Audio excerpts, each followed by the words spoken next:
Kia ora, ngā mihi nui ki koutou katoa, e ngā mana whenua tēnā koutou katoa.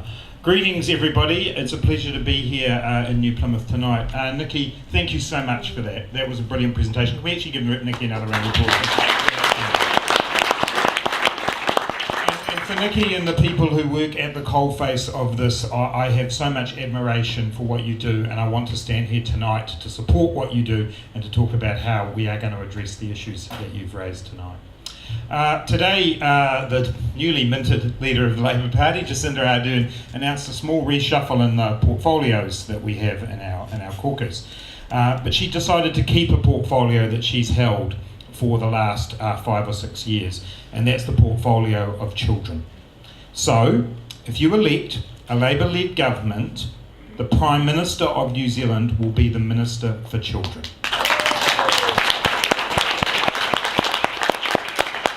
And that is as it should be, because everything we should be doing in our society, as politicians, as people, should be about what we do to give children the best possible life. There is nothing more important. And it is a moral duty.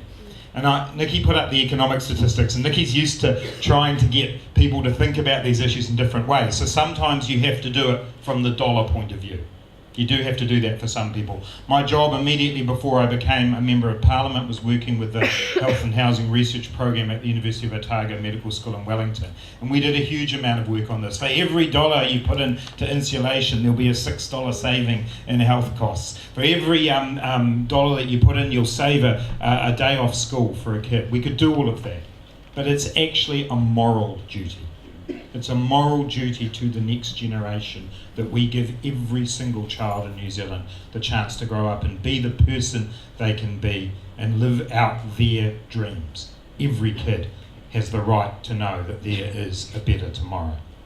You heard all the statistics, and it's great that Nikki's done it because it means I can rip all the statistics out of my speech.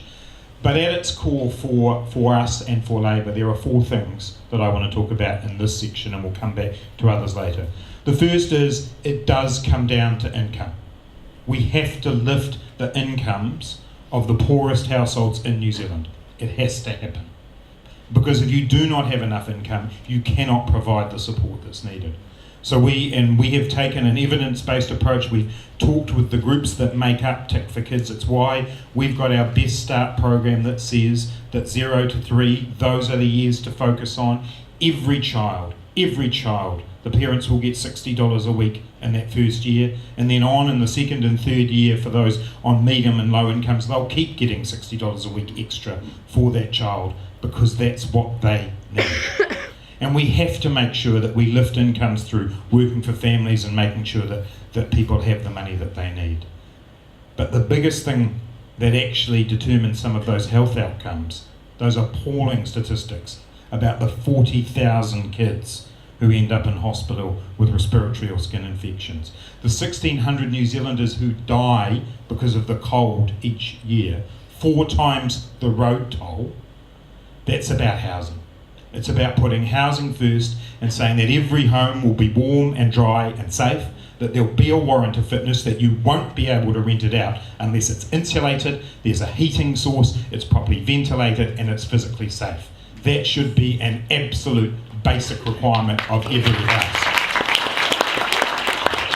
There's a lot to say about housing in terms of how we make sure it's available to everybody. I subscribe to the housing first philosophy. Please someone ask a question about that. What's that?